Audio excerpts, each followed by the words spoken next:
All right, so continuing our conversation on Chapter 4 into some probably much more comfortable material for you.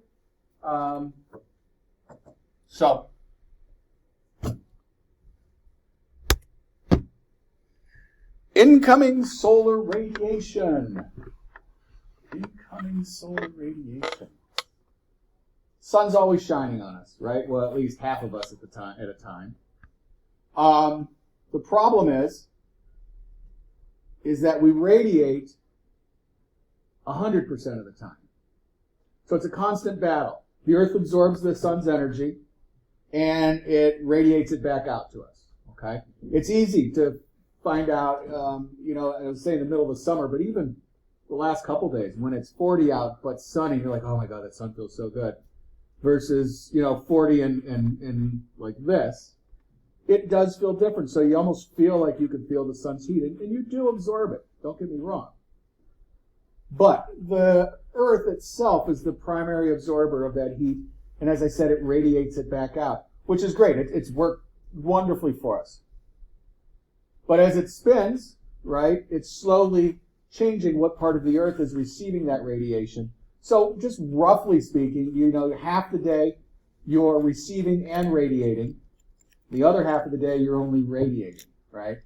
So you can see how that's sort of set up to be a losing battle. We're not going to get into numbers to say, absorption and so on and so forth versus how much is coming in. There might be numbers here or there, but I'm not going to hold you guys to them. But it is a constant battle, which is why we need an atmosphere. The clouds are kind of like insulation. Everybody talks about global warming, which we're supposed to call climate change, by the way, now, right? Because it's not just as simple as warming. When I was in your seats, that's exactly what we thought was going to happen. Everything was just going to shift latitudinally. Florida weather would move up to the Carolinas. Carolinas would move up to PA. PA would move up to Pennsylvania, right? Yes. Okay. Yes, sir. Sorry about that. Everything would just sort of shift, right? Turns out it wasn't that simple. But that's what they saw from their data at the time. Stuff that they couldn't account for, stuff that they said, oh, okay, that's going to have a bigger effect than we thought. Things change. But at any rate, back to my point, a little greenhouse gases are actually quite important. We want to keep some heat in here. Otherwise, all the stuff that the Earth is radiating out 24/7 would just fritter off into space. So we want those insulating carbon dioxide layers. We want those cloud layers, water vapors, and other greenhouse gas. If we didn't have them, it would be a lot chillier. A lot chillier. So, like I said, there are numbers. Oh, and it is literally right in front of me. I can't even tell you what those numbers are. So out of the sun that's coming in, all right, 69% of it is absorbed, and 31% is radiated back. Well, what radiates sun back? Well, if you've been out on the water, be it a boat or the ocean, water is pretty damn reflective, okay? If you've gone skiing, you know that snow is also quite reflective. That's what that word albedo is talking about. The higher the albedo, the higher the reflectivity. And again, about 30%. That's one of the reasons, not to keep going back to this, but that's one of the reasons they get all nervous when they start talking about all the ice melting. Not just are we going to raise sea level, but we're going to lower the amount of energy that is reflected back. Which means we could absorb more. It could also mean that we're going to heat up more of those greenhouse gases that we're making too. It could compound in multiple ways. But I think they're all not great. So 31% our albedo is an average. If I were to ask you, nudge, nudge, wink, wink on a test, what our average albedo of the Earth is, it looks, at the moment, based on this diagram at any rate, that we're looking at about 31%, or, I love to round, so I'll say approximately 30% of the sun's incoming energy is reflected at the moment. Just about 70% is absorbed. Now, of that 70% that's coming in, looks like almost 50% of it is going straight into the ground. And that's that stuff that I started talking to you about that radiates back out to us all day long and all night long.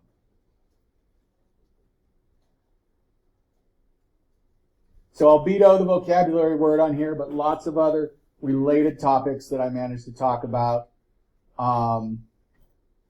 Forests. Okay, now I see the ocean on here as low. It's the event.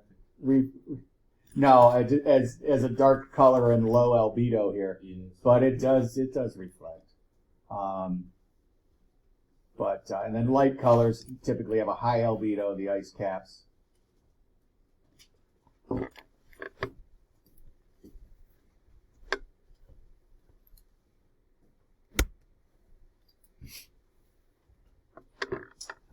Something else you're probably aware of, temperature changes with latitude.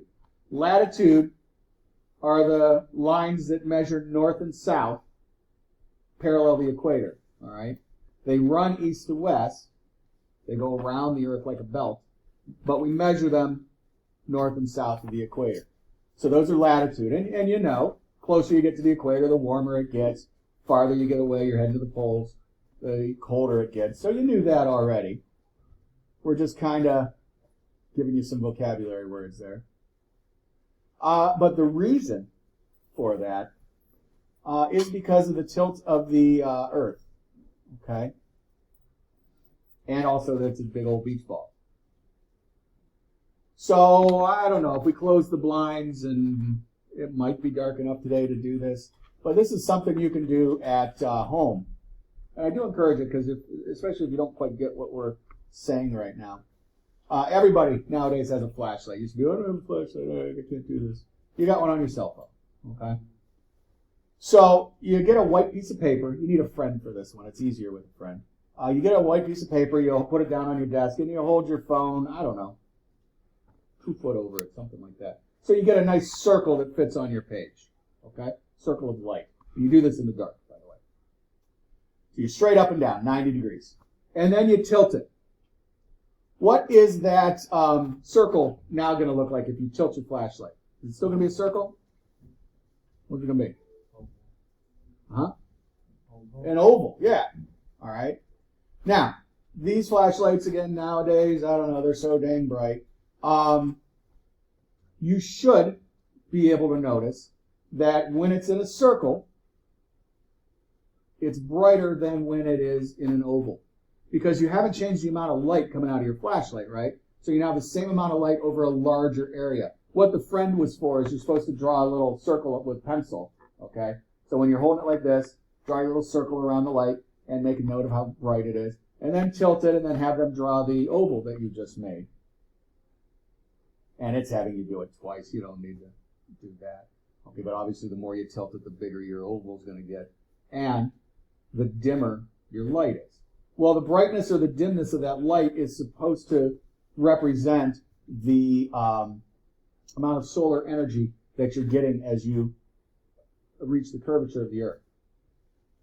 Not to mention, as you're going to see in a minute, all right, that the sun itself, well, the sun doesn't move.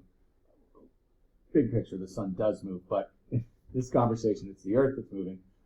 As the Earth moves around the sun, because of our tilt, the sun's energy isn't always shining in the same place. That's why we have our seasons. All right. So all this is trying to show you, at any rate, before I totally muddle everything, all this is trying to show you is that when the light hits a curved surface, there's more energy. The same energy is spread out over a bigger area. Okay? Never more energy. It's always the same amount. It's just spread out over a bigger area. All right, so here's that diagram I was telling you about. And I wish, it's big enough, I guess. On my screen, it looks pretty dang small. I wish I had given this diagram a full page. I typically do. I tried to squeeze text into here, though, too. So the Earth is tilted 23.5 degrees off of normal. I don't think we did that, everything you wanted to know about the Earth lecture in the very beginning in here, did we? I do it in my geology and my science classes. I don't think I gave it to you guys because I knew This other stuff is coming. All right, so we didn't have this picture already, just to be sure? Okay, good. So we're tilted. If you noticed a globe, okay, I know it's been a long time since you've had a classroom that probably had a globe in it, but you remember, all right? And what you would have noticed is that it's, no matter where you spin it, if you're standing above it, whatever you're looking at, it's kind of like nicely tilted towards you. And it's easy to think that that's a marketing thing. All right? It's easy to read globe, right? But no, that's literally the 23.5-degree tilt that we have, and it just happens to bring whatever you want to see as you spin it up to front and center for you, so to speak. So we've got the Earth spinning that gives us our day-night, and then we've also got, while it's spinning, we've got it moving around the sun. For those of you at home, you can't see my hand going in circles and then a bigger circle with my arm. But just so you know, that's what I'm doing. All right, and so we're rotating in two directions right now. When I slipped up earlier and said the sun moves, again, the sun is, within the context of our galaxy, the sun is rotating as well, and rather quickly, mind you. So you're literally going 3 different directions at once. And I'm sure in the bigger picture, the galaxy itself is rotating in another way. But right now we want to think about, much more down to earth, pardon the pun, about how we are coming through here. And by the way, happy equinox. It's early. What does equinox mean? It's early. You're going to find out. Okay. Yeah. All right. It's a little early this year. Probably because of leap year. That'll do it. So we've got. We're going to show. I'm going to pull up another slide for a minute, just because I'm used to giving my lecture based on this other slide. Already in that.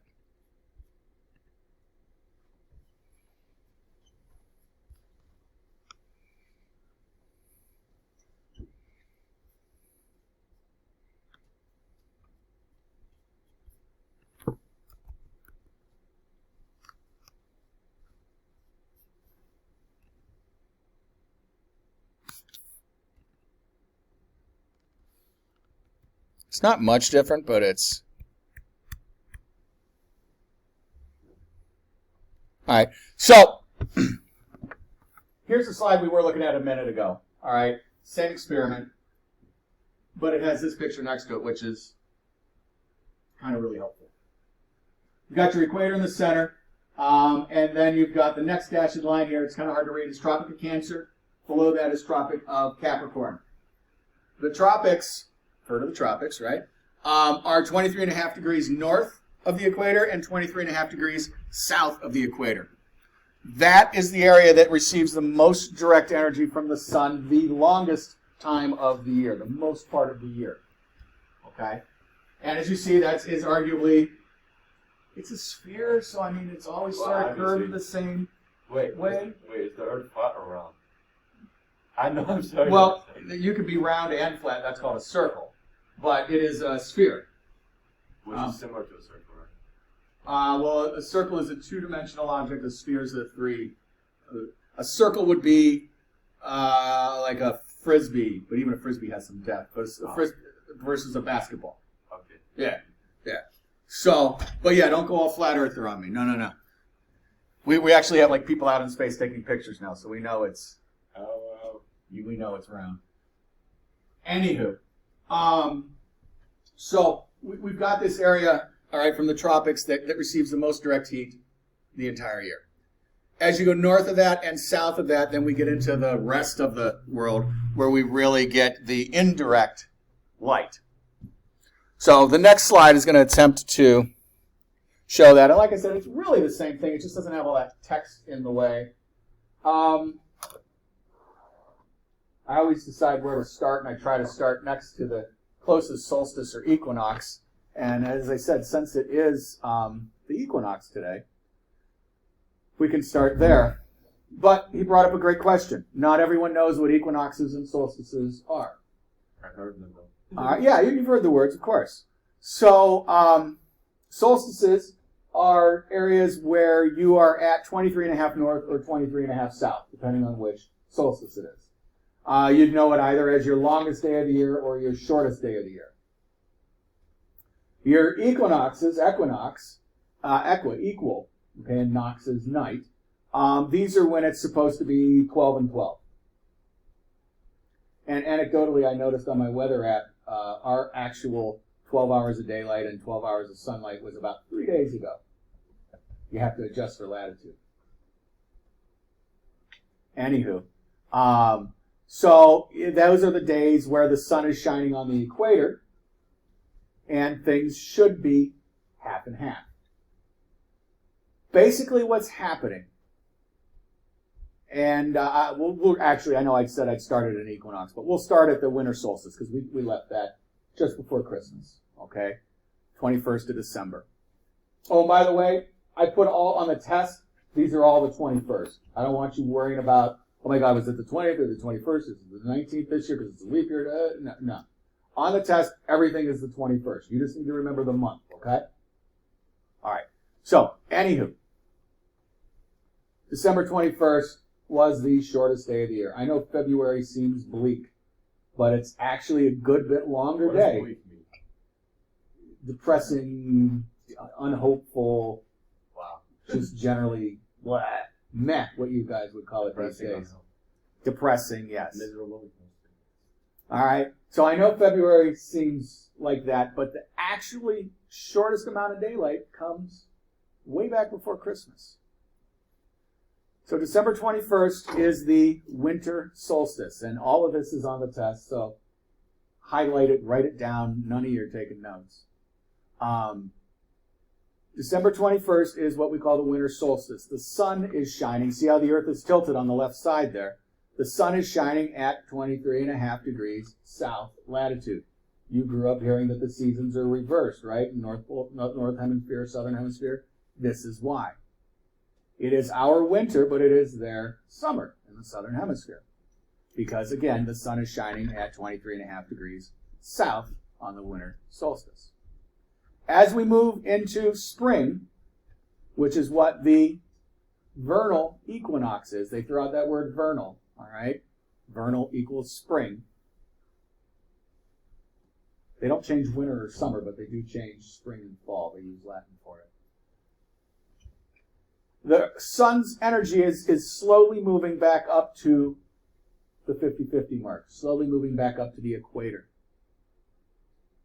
So by March 20th, typically, the sun is shining its most direct energy at the equator, and we receive more energy. Remember, this chapter is about incoming solar energy, right? So this is telling you how much you're getting during any given year, essentially, any given part of the year. So we move back up to the equator for the vernal equinox, and then we keep moving up to the summer solstice, June 21st, where the sun is shining at 23.5 degrees north latitude. We have our longest day of the year. I told you that, according to my weather app, 3 days ago was technically the 12 and 12 for us. All right, and I think I took a screenshot. We're about 3 minutes off nowadays, today, I think. That will continue to grow. You'll continue, as you know, to get more and more daylight hours as we reach June 21st. June 21st should be, it is the first day of summer, and it should be the latest sunset. Now, not that I'm not in favor of spring ahead. I totally love that, and there's a whole bunch of arguments going on about what time time period we should stay in. Okay, the one we left is real time. Okay, it is, but I really like the spring ahead because I don't see any point for sunlight in the morning when everyone's going to work and so on and so forth. Yeah, it's tough to go to work in the dark, but it's really awesome to have more sunlight at home at night when everyone's home. So, if we stay, I choose that one if we have to pick one. But so we mess it up, but you're getting more sunlight in the morning, perhaps when you're not even awake yet, so you don't notice it for a while. All right, but the sunlight is generally building. Sunset is growing later and later and later. We give that a big kick in the butt by moving it an hour, a week ago. But you watch, it'll slowly start creeping.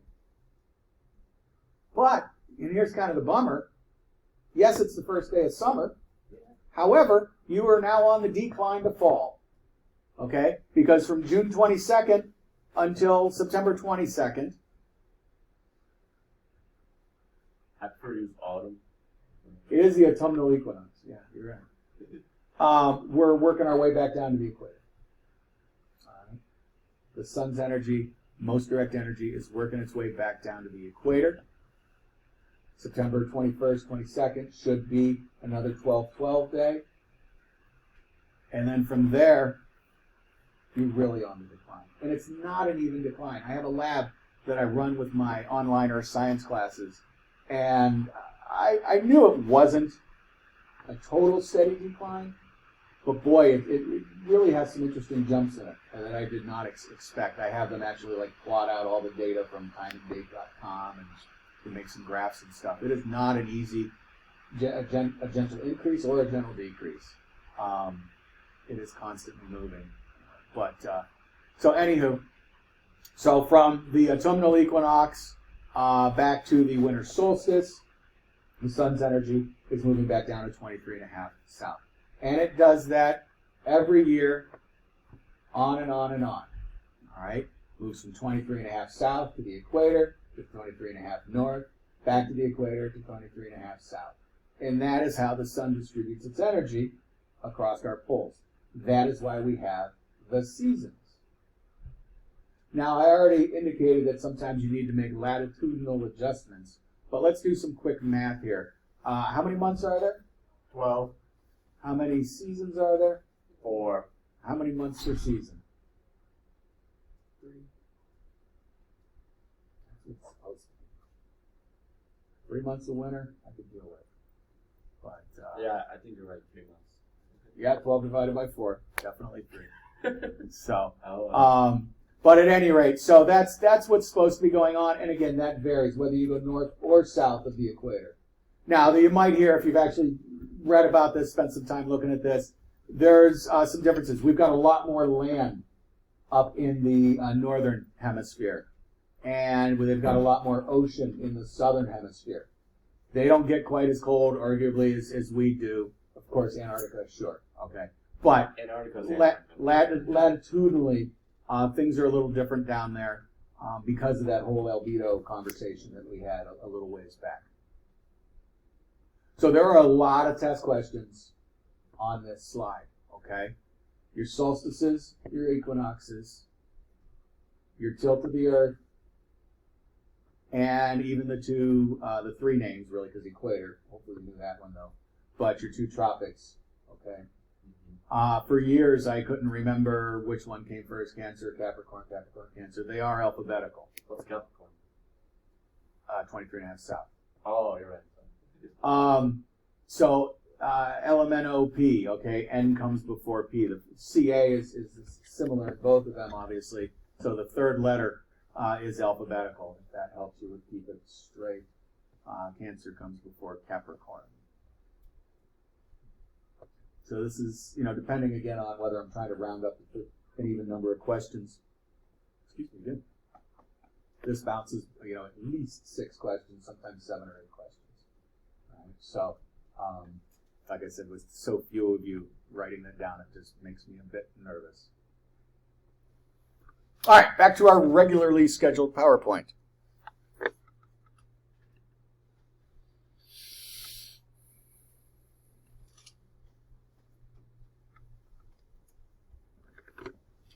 And again, I do on the test, whether it's the 22nd or the 20th or the 21st, I do just write everything as the 21st.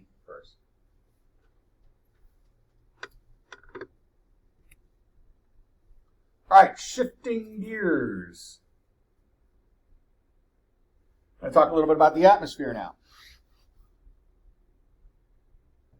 A lot of folks are surprised to find out how little oxygen is actually in our atmosphere. It's not even a quarter of it. 78% of it is nitrogen. I'm like, wait a minute, I thought we were oxygen breathers. Well, you are an oxygen breather, but you don't need a whole lot. Remember, everything we've got to this point is from this being, Mother Nature setting this. And which is why they get bent out of shape when you see carbon dioxide is there in the less than 1% category. The CO2 numbers are really low. And so you see it and you're like, oh my gosh, fake oh my gosh, it went up 0.001%. What are we going to do? Well, yeah, on everyday life, that is a small number. But if the number that it was equally as small, well, everything is relative, right? That sentence has that saying has a lot of applications. If that oxygen goes down to 20%, you're going to notice. If it goes up to 22%, you're going to notice. So these what seemingly little incremental changes, let's say you went from a 93 to a 94 on a test, you're not going to care that much. It's 1%. What does it matter? Well, it matters a lot more when we're talking about systems that Mother Nature's set up. So again, the nitrogen comes in and out of you, in us at least, more or less. It doesn't really affect you that much. If you dive or know anyone who dives, you do know there's something called the bends, and that is definitely a nitrogen issue. I believe it's not enough leaving your blood, too much staying in your blood. So yeah, you can notice nitrogen's effects in an extreme situation like that, but otherwise, you're typically not too affected by that. But the oxygen, boy howdy. All right. What holds the Earth's atmosphere to it? Gravity. Gravity, exactly. All right. So because of that, the most of the atmosphere is concentrated near the surface. It might seem like a weird analogy, but think of a bonfire, right? The closer you are to it, the warmer it is. The farther you get away from it, obviously less warm. Well, the same thing works for gravity, okay, which is a function of mass. So you have to have a certain amount of mass to have a decent gravity, so on and so forth. But it's strongest closest to it. And the stuff like atmosphere, these gas molecules, those are fairly lightweight things. So they need to be pretty close to be attracted to it. So as a result, and that's what they're trying to show you in the picture on the right there, you see much more little particles, molecules, whatever you want to call them, closer to the surface. And as you go up, it gets a little less dense. And again, that's something you probably knew. You've heard, they say it differently. They say the air is thinner, right? Up in an airplane, or even if you climb up a mountain. There's a reason you can't just, even if you're a great hiker and you do all the peaks here and everything, you can't just go off to Mount Everest and climb that sucker. All right? Totally different. Hey, where's Mount Everest again? Over in Asia. I'm forgetting exactly where. It's India is the area. I'm not sure exactly if it's in India, but it is over in that area. But more so, it's incredibly high. Okay? And there's a reason the Sherpas are there. They help you out and so on and so forth. They are acclimated to that lower, not just oxygen, but everything else. Okay, but oxygen is important.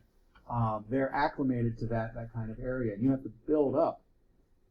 And even these great climbers, they bring, oxygen tanks with them and stuff like that. And that's because the air is thinner there. If you've had, even here in America, if you've had the opportunity to go out west, okay, into some of the Rockies. Everyone gets upset when I start dissing the Adirondacks. They're great, but if you've seen the Rockies, you know what I'm talking about. They're huge, okay? And there's a great reason. The Adirondacks are easily, I'm not even trying to say twice or three times older. They're way older than the Rockies.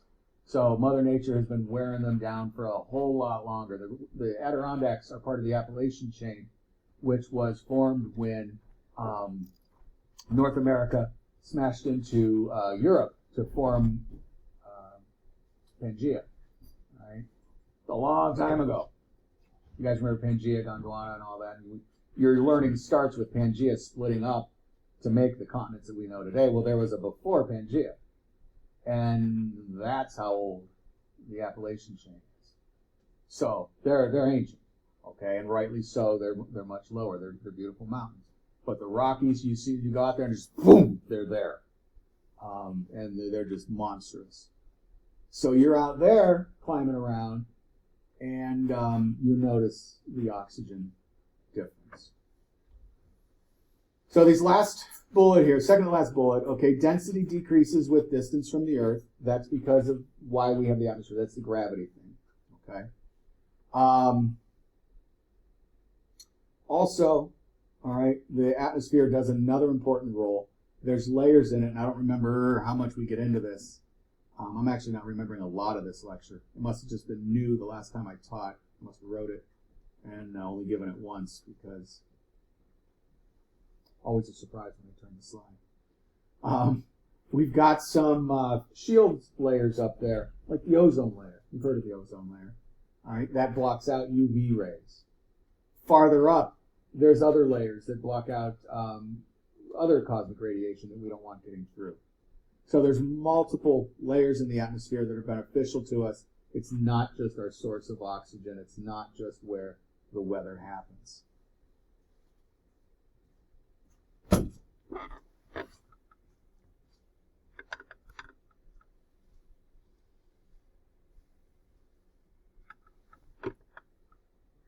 This must be a rewritten version of the book's slides.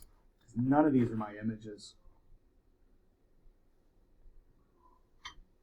But I probably went with it because that's what you guys are seeing in your textbook. So what we have on the image on the left, obviously, is supposed to indicate a cross-section through the atmosphere. At the very bottom, we have the troposphere, which is the layer that you guys live in and spend most of your time in.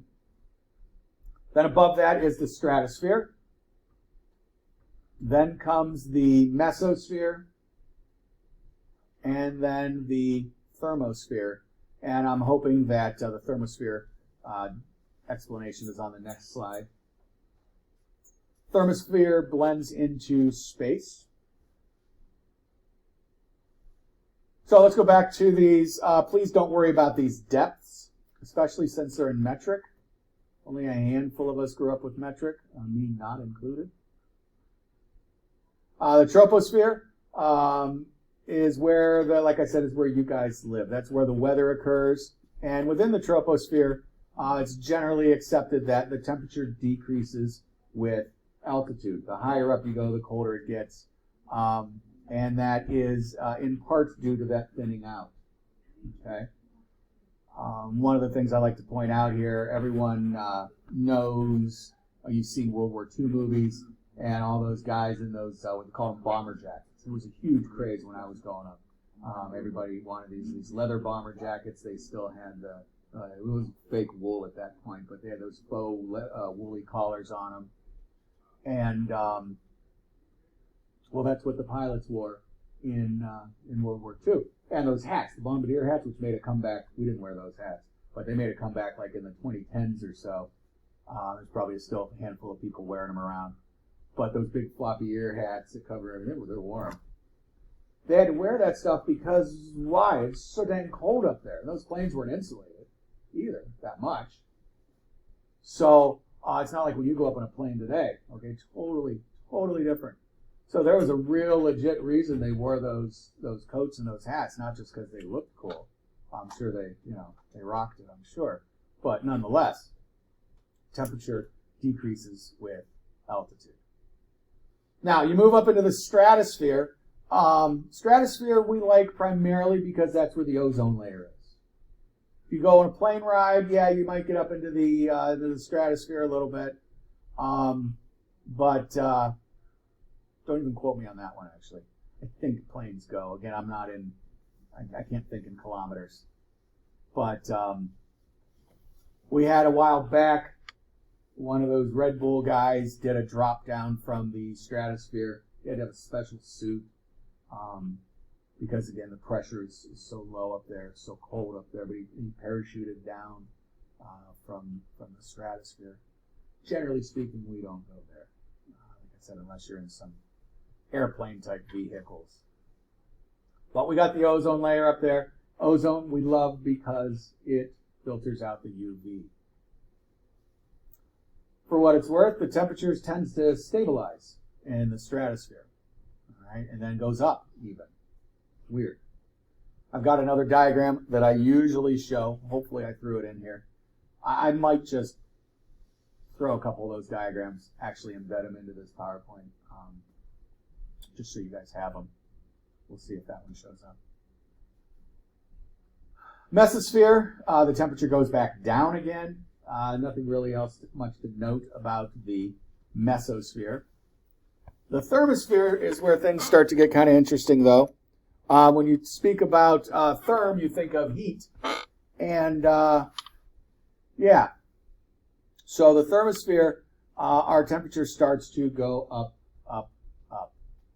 And there, good, I do have exosphere on here.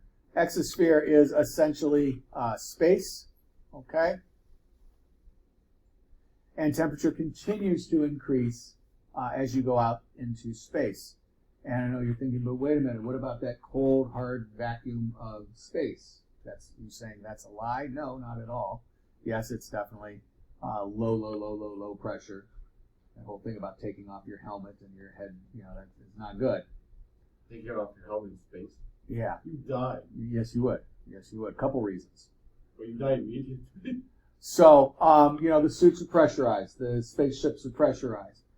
Pressure comes from the weight of the molecules, the weight of the air. Air pressure. You've heard of that.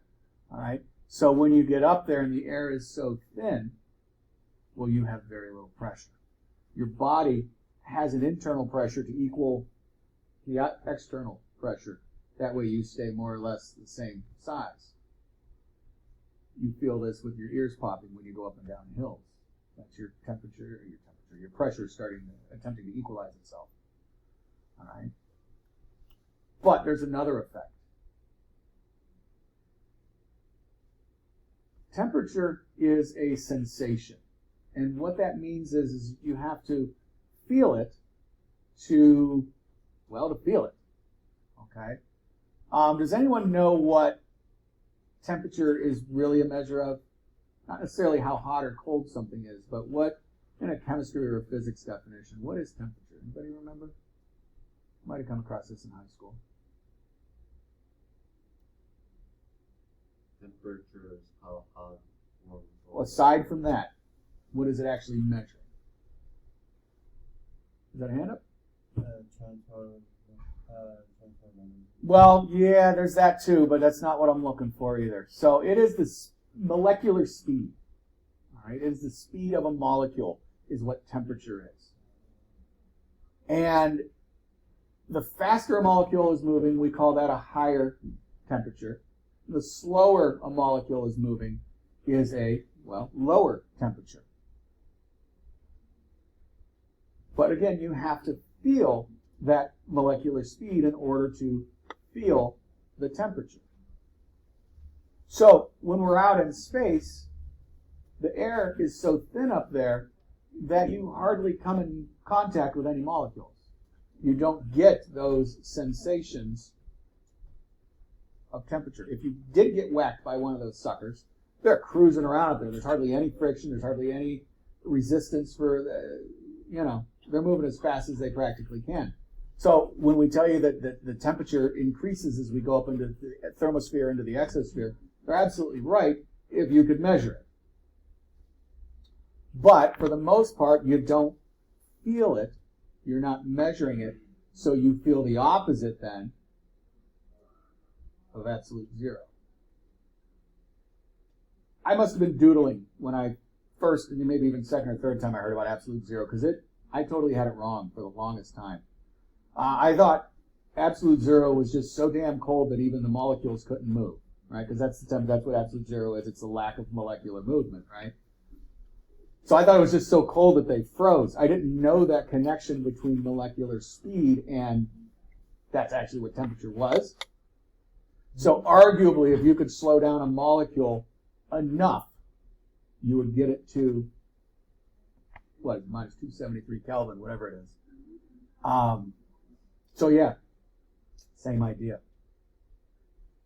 Now, he brought up an interesting point. He talked about the transfer of energy, which undoubtedly this conversation needs to turn at some point because we want to get the sun's energy into everything here on Earth, right?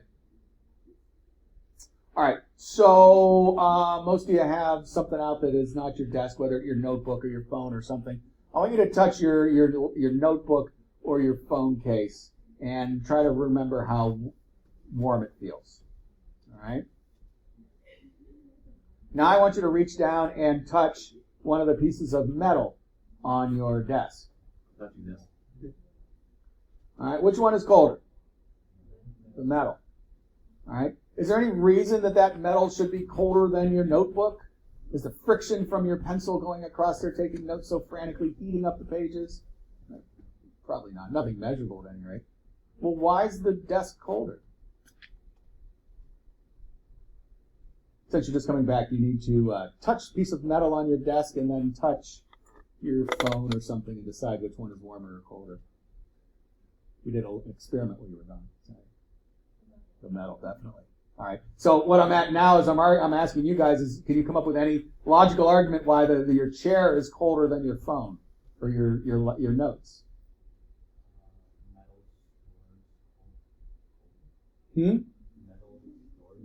Metal stores the coldness. That's a good hypothesis. Anybody else? Yeah. It absorbs the heat, like from our. All right. Does your notebook not then, or phones are insulated? Maybe. All right. He's on the right track, definitely. What's the word we talk about? Metal's a good what? Conductor. Okay. The metal is not colder than your phone or your laptop. It's your finger that's cold. It's not the metal. Remember, it's a sensation. I primed you guys for 10 minutes with this conversation. It's a trick question, though. It's your finger that's cold. It's not the metal, right? So all we're saying is that the metal is sucking your heat away better than anything else in the room is. So it makes you feel colder. It's a better conductor. So that's what's going on, all right? Temperature is a sensation. You need to be able to feel it in order to measure it. So, yeah, and that's a neat little experiment there. So don't worry again about the distances for those spheres. Try to remember them in order, though, okay?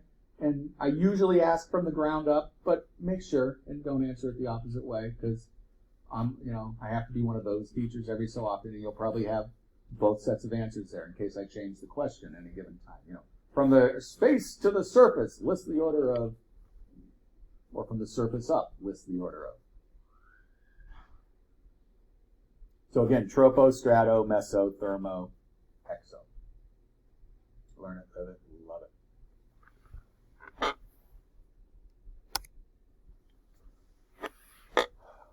Oy. All right, this is getting into some bigger stuff here. Atmospheric circulation. So we've got convection currents is sort of what we're talking about here on the right top right picture there.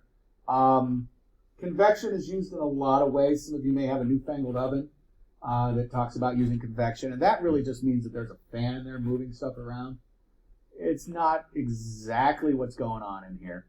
Convection is a good example is actually what's going on in your house when you try to heat and or cool your house. You may notice that in the summertime, the hot second floor is always way hotter than the first floor.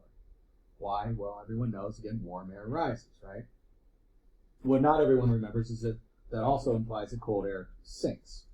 Why does it rise? Why does it sink? Well, that's a density thing. Okay? There's a little rule in physics, I think it is, that the faster the molecules are moving, the farther apart they push themselves away from each other. Kind of like what we're supposed to do on the highway.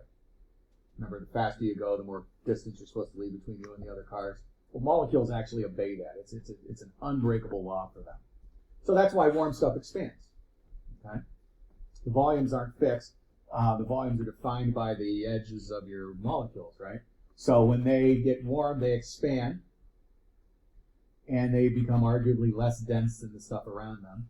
So they float, they rise. When they get cold, the molecules are allowed to come closer together.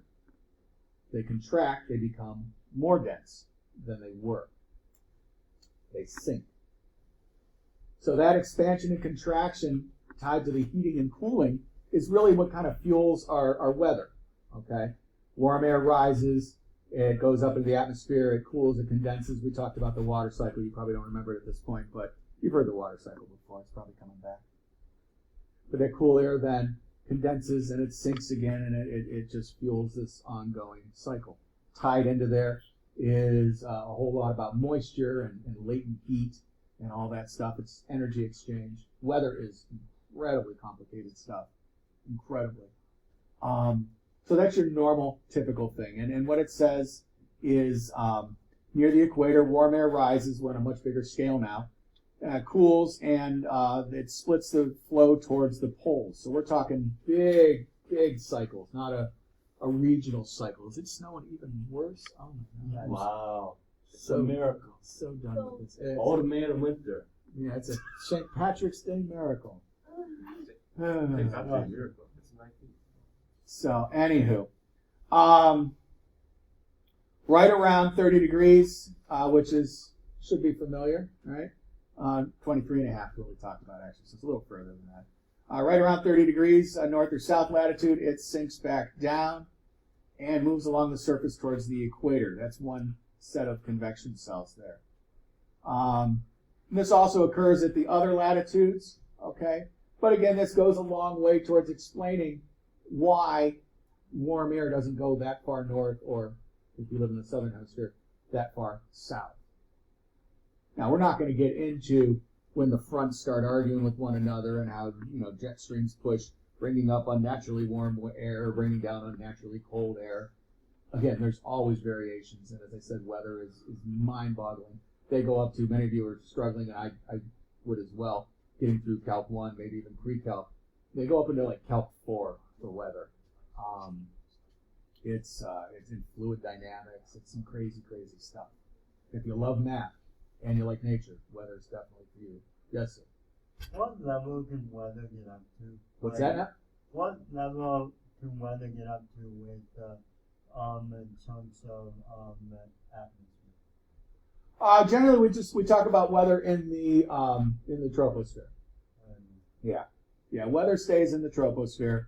I'm sure there are things going on, arguably, about wind and whatnot, but generally speaking, we're in the troposphere and we're talking about meteorology and weather. Good question. So 30 degrees latitude is the end of sort of that equatorial cycle.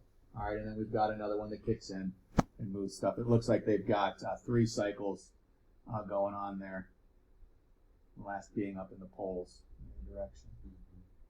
And there's also your different angles. Again, this isn't a meteorology class, so I don't want to belabor that, but you notice that the arrows are pointing in different directions.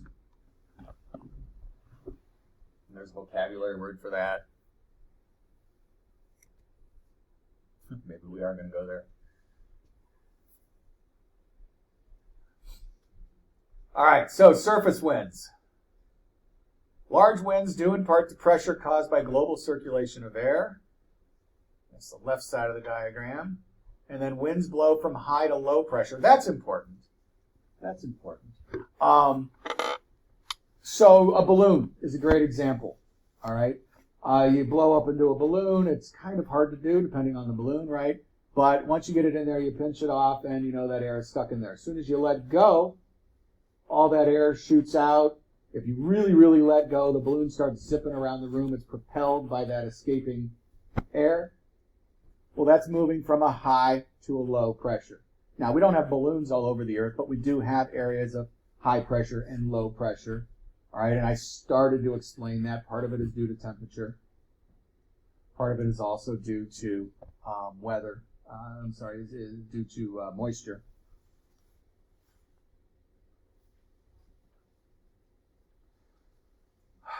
I don't. I'm gonna have to look at the test questions. I don't remember if I held you guys responsible for the winds. The trade winds, you've heard of the trade winds. The westerlies, you might have heard of those. And that's because it's blowing from the west. You see, obviously, the westerlies are pointing east, right? Northeast in the northern hemisphere and southeast in the southern hemisphere, but they're blowing from the west. That's why they call them the westerlies. The trade winds, of course, you guys probably learned this in one of your history classes or something like that, where they relied on those winds for sailing their ships. Pretty sure that's why those are called the trade winds.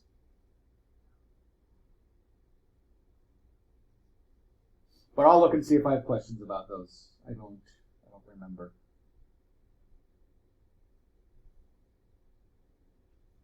And then these larger systems here.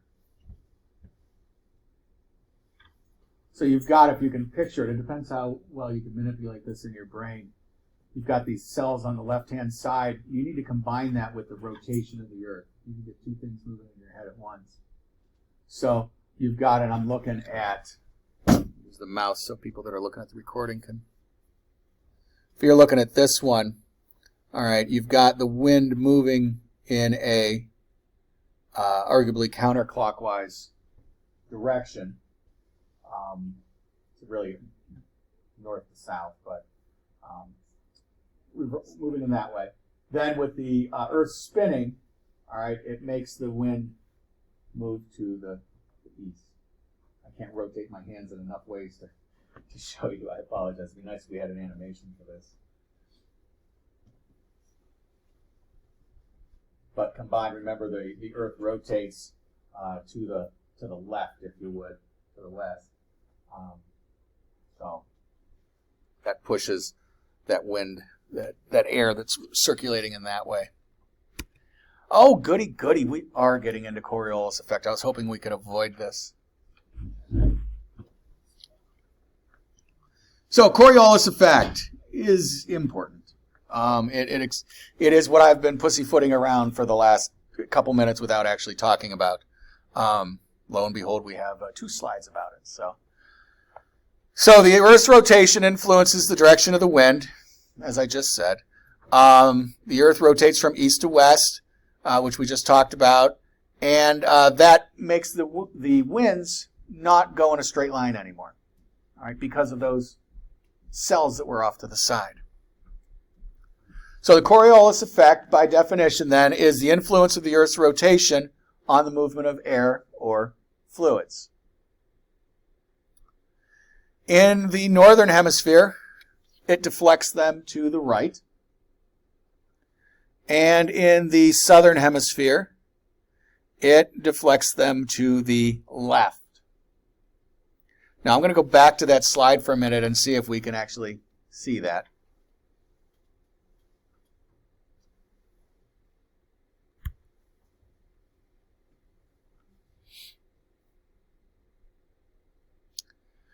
Not really. It's not really designed to show that.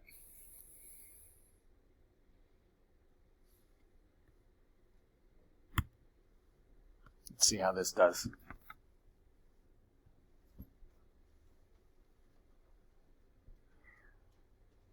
So, story problems. So, if a rocket is launched from the North Pole towards New York, we'll assume it's for space travel and not nuclear purposes. Yeah. Oh, you mean like nuclear bombs? Yeah, it was a poor joke. So as a rocket is launched from the North Pole towards New York, notice the direction of the Earth's rotation. The Earth is rotating in that manner, which is why we see the sun come up over here and go down over there. Remember, the sun doesn't really move. We're moving. All right. So what does that do? If we launch it straight, that's moving New York effectively out from under the North Pole. You got to be directly at the North Pole. We want to have a fixed point for this conversation. Of course, if you were to launch it from Toledo or Chicago, What's Toledo? Totally different. Just another town that's way souther. Yeah. It would be a totally different conversation. So they're purposely picking the North Pole because it's not moving. So we're moving New York. So a straight line All right. Well, let me stick with this because I'm winging it here. So as the rocket travels to New York, the Earth's rotation causes the rocket to head west of its intended flight path. So that's the red line.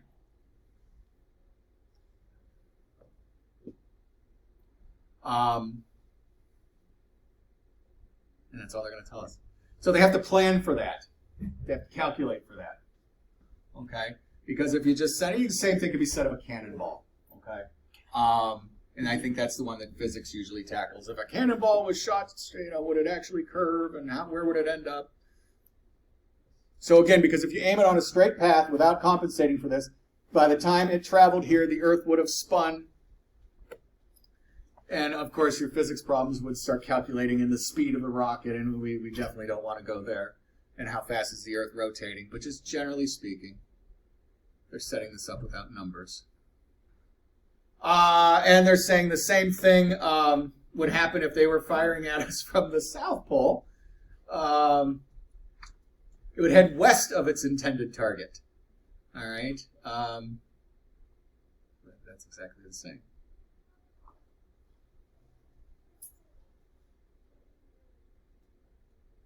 Yeah. I thought they were going to show us that it would reverse. The distance longer from the south. Yeah, there's more. I told you I don't want to do math. You want to do math? How fast is the rocket going if you want to do math? But yeah, it is a greater distance. You're absolutely right. But I'm not sure that that's what they're going for here. They're just saying that because of the rotation, the same thing would be true from the... Which really doesn't explain Coriolis effect, but whatever. Because Coriolis effect reverses with the hemispheres, and this is not reversing, which is... whatever. You guys that have the actual textbook, do me a favor and see if... these are coming out of Wiley and Sons. These aren't even coming out of Raven. I got to figure out why I wrote this PowerPoint. Because this is questionable at best. North Atlantic. All right, so patterns of ocean circulation. Prevailing winds produce ocean currents and generate gyres or gyres. I think it's about 50-50. I think you're supposed to say gyre, but most everybody says gyres. So in the North Atlantic Ocean, the trade winds blow to the to the west. The westerlies blow to the east. I was actually still having this conversation with my wife because I could never remember. I'm like, why do they call it an easterly? Means it's blowing to the east or blowing from the east? I could never keep it straight. And she looked at me with one of those "you really ought to know this, you're a science teacher" kind of looks. But yeah, so whatever they're called is where they're coming from. Trade winds excluded, of course. But the point here is that if the trade winds blow west and the westerlies blow east, it creates this circle, this cycle of winds and currents, because the winds blow the surface part of the oceans at any rate. Okay, and this is what, again, for centuries, the captains had to figure out. They had to know these things. And there were dull spots in there, too. One famous place called the Horse Latitudes, where it was just doldrums. You heard of the doldrums, right? Just there are areas with like no current, no wind, dead spots.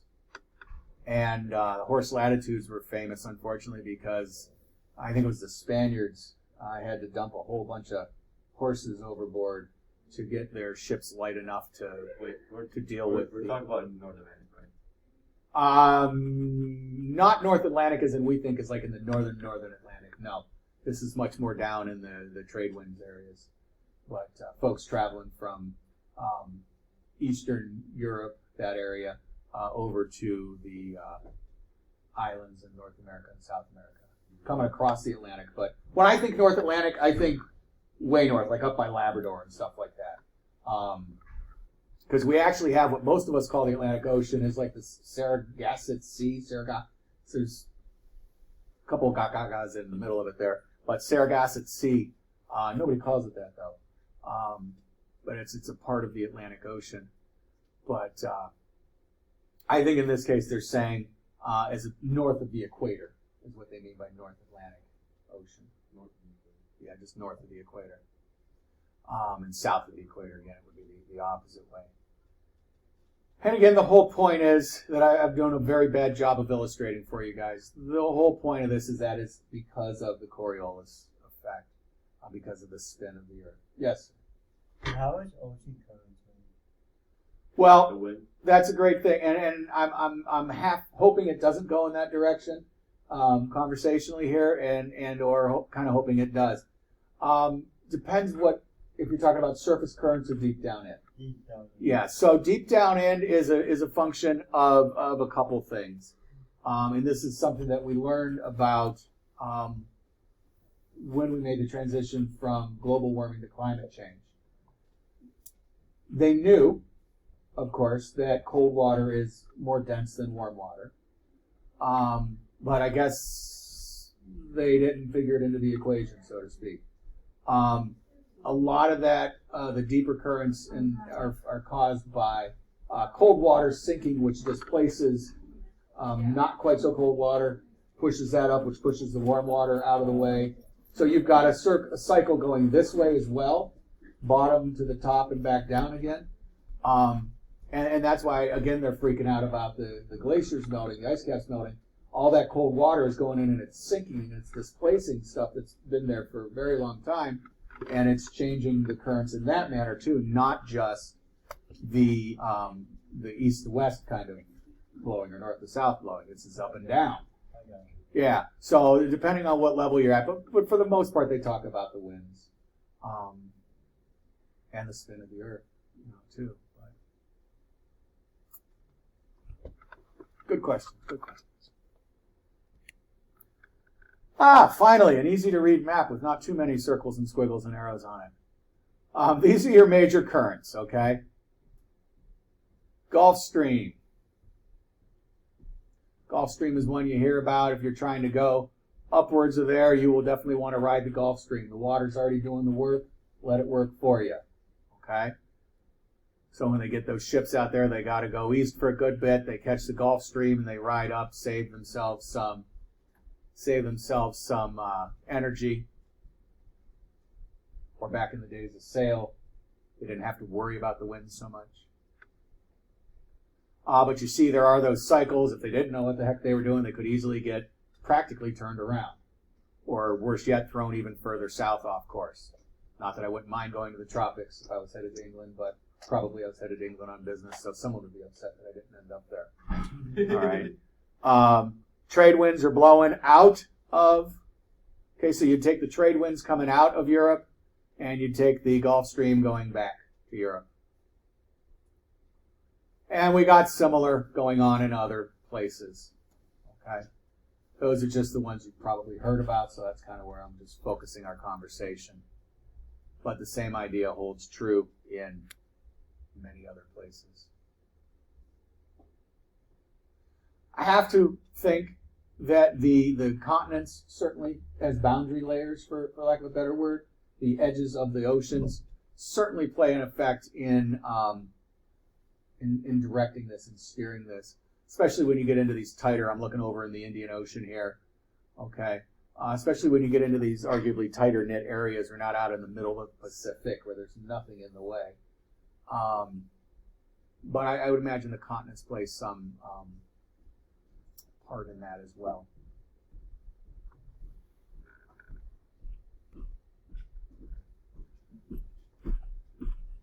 Well, there we go. This is much better than saying something and being proven wrong by your next slide. So in the southern hemisphere, as I was just saying, there's not a whole lot going on. We mentioned that earlier with regard to heat. But looking at it here, there's not a whole lot of continents directing the flow of things. But otherwise, we do have, in the northern hemisphere, a lot more of that going on.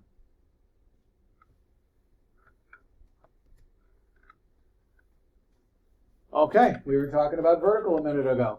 So here it is. What this is showing, again, as you go further north, your waters are going to get colder, okay?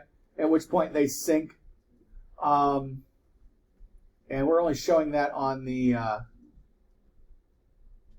west side of the map here.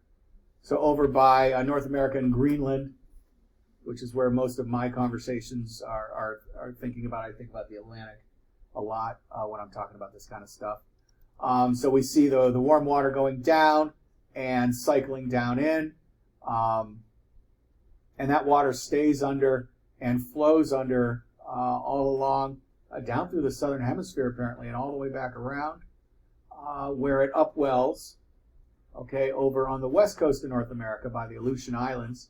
That's that island chain that goes between Alaska and Russia over there.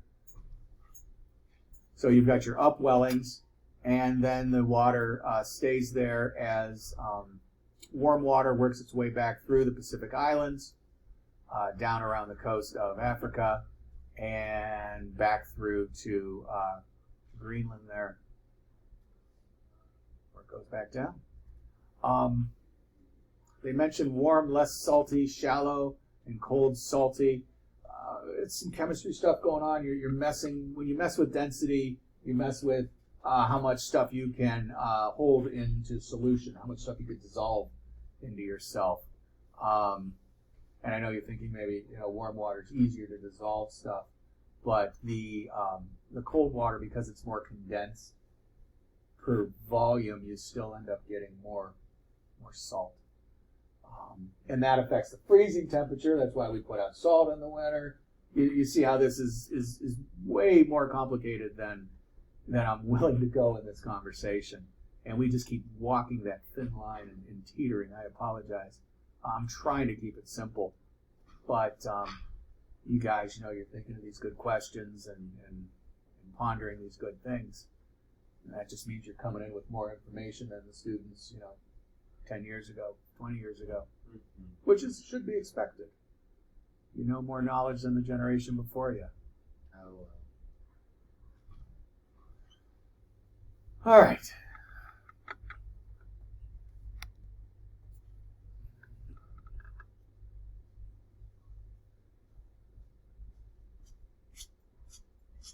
Let's call it quits here for the day. We're fairly close to done anyhow. El Nino. Got to roll that in a little bit. Niño. Nino. Niño. You're part of Italian, so. Yeah, that's Spanish, but yeah. Yeah. The way